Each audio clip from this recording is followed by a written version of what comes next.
Hello, my name is Tosh, aka Tragic O'Hara, and today I am going to show you a pentatonic scale, a minor pentatonic scale in A, which is the same position as we used our chromatic in.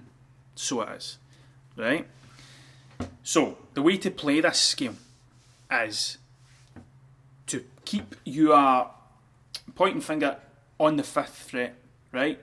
You'll be playing each string twice, you'll be moving up a fret each time, and the first note you always play every time you go down a string will be in the 5th fret.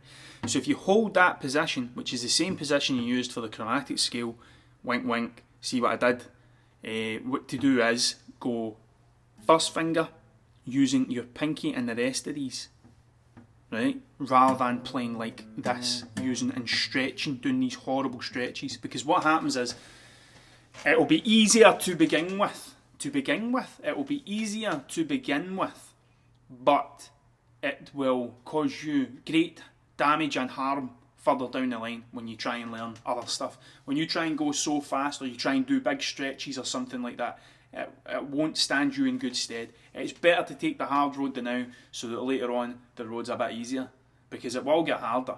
Like I said, guitar has got a very kind of steep learning curve, but once you get over that kind of bump, you're away. You can learn hundreds of stuff, right?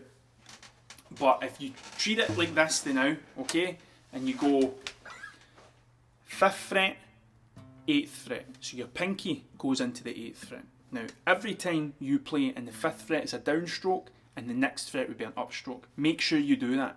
Be very aware of what this hand's doing as well, because if you play all downstrokes, it will, again, you'll suffer in the long run. You're better really kind of working out that kink. It won't take long. If you do it every time you play the scale, if you just make sure you're doing that, you'll pick up in no time. It's just going up and down. It's not like you're trying to learn a brand new thing. But it will stand you in good stead later. So, the first thing you're going to play is the 5th fret, 8th fret.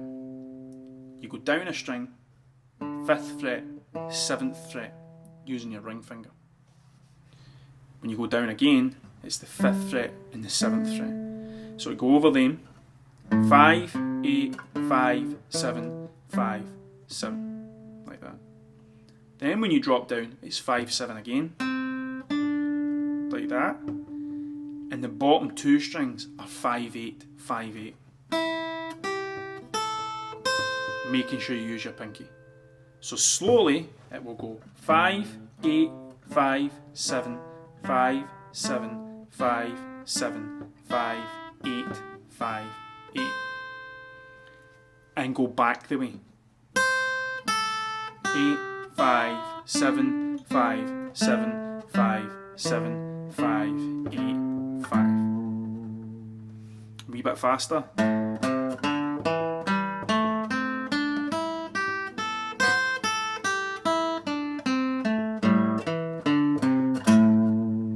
See, that's why you warm up, so you don't hit notes like that. And that there is basically your A minor pentatonic. If you were to move this note, it would become something different. If it was here in the 3rd fret, it would be the G minor pentatonic, C minor pentatonic. All we do with this first finger, the first note you play, will define where the scale is. Now, there's a reason you learn this, is because this is the very beginning of learning lead. That's the way I learned I think that's the word, how to play lead, was using that scale.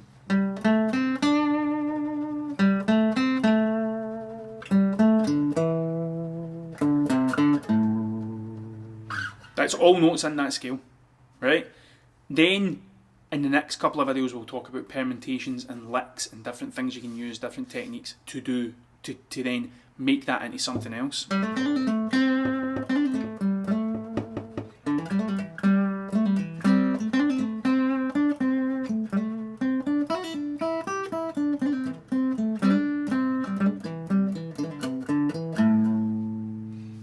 All in that scale. Nothing there was outside of that scale there. That was all just in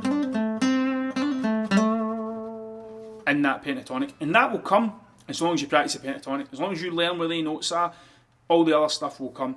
It's just a case of getting that bit down first before you move on. Don't try and throw yourself into it, because that's where the frustration comes, is when you can't get, you can hear it in your head, you know what you've meant to be playing, but you can't get your fingers to do what you want them to do.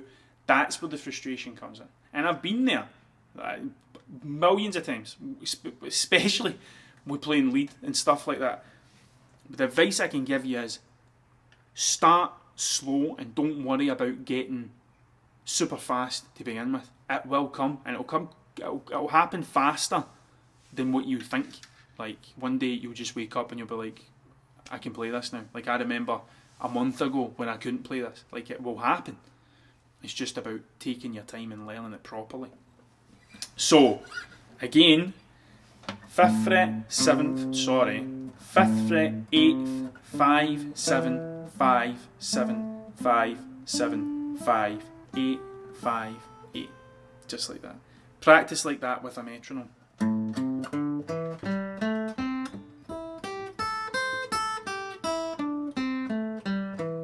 And when you feel comfortable, speed up.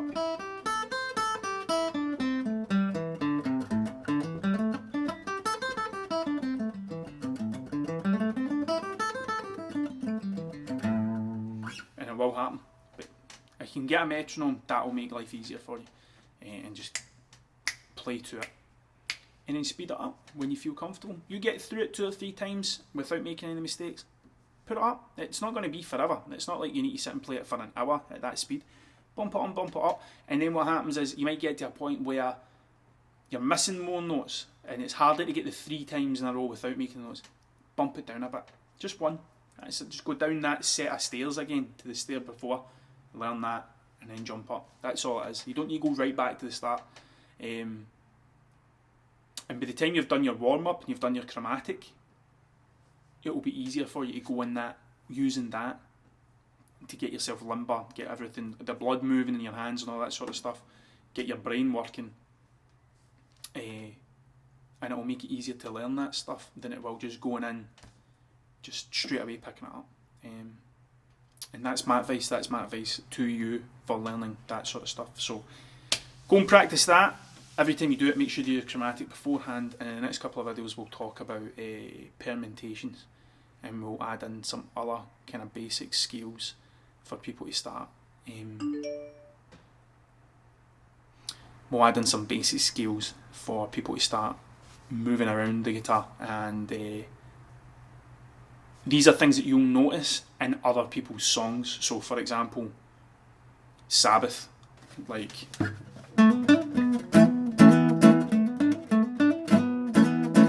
that's all based on that. Even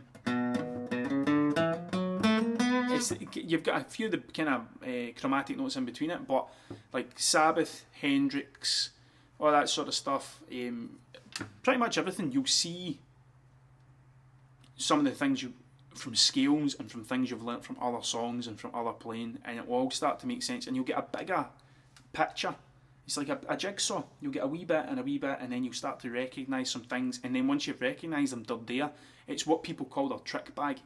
So if someone's playing a guitar or they're just kind of jamming along with someone, they've got like a bag of things that they'll use that they've learnt previously from other stuff, and taking a bit of something else and making their own way of playing, essentially. And that's it. But that will come from listening to more music and practicing this sort of stuff. So, yeah. Go and practice that, and we'll work on some permutations next time.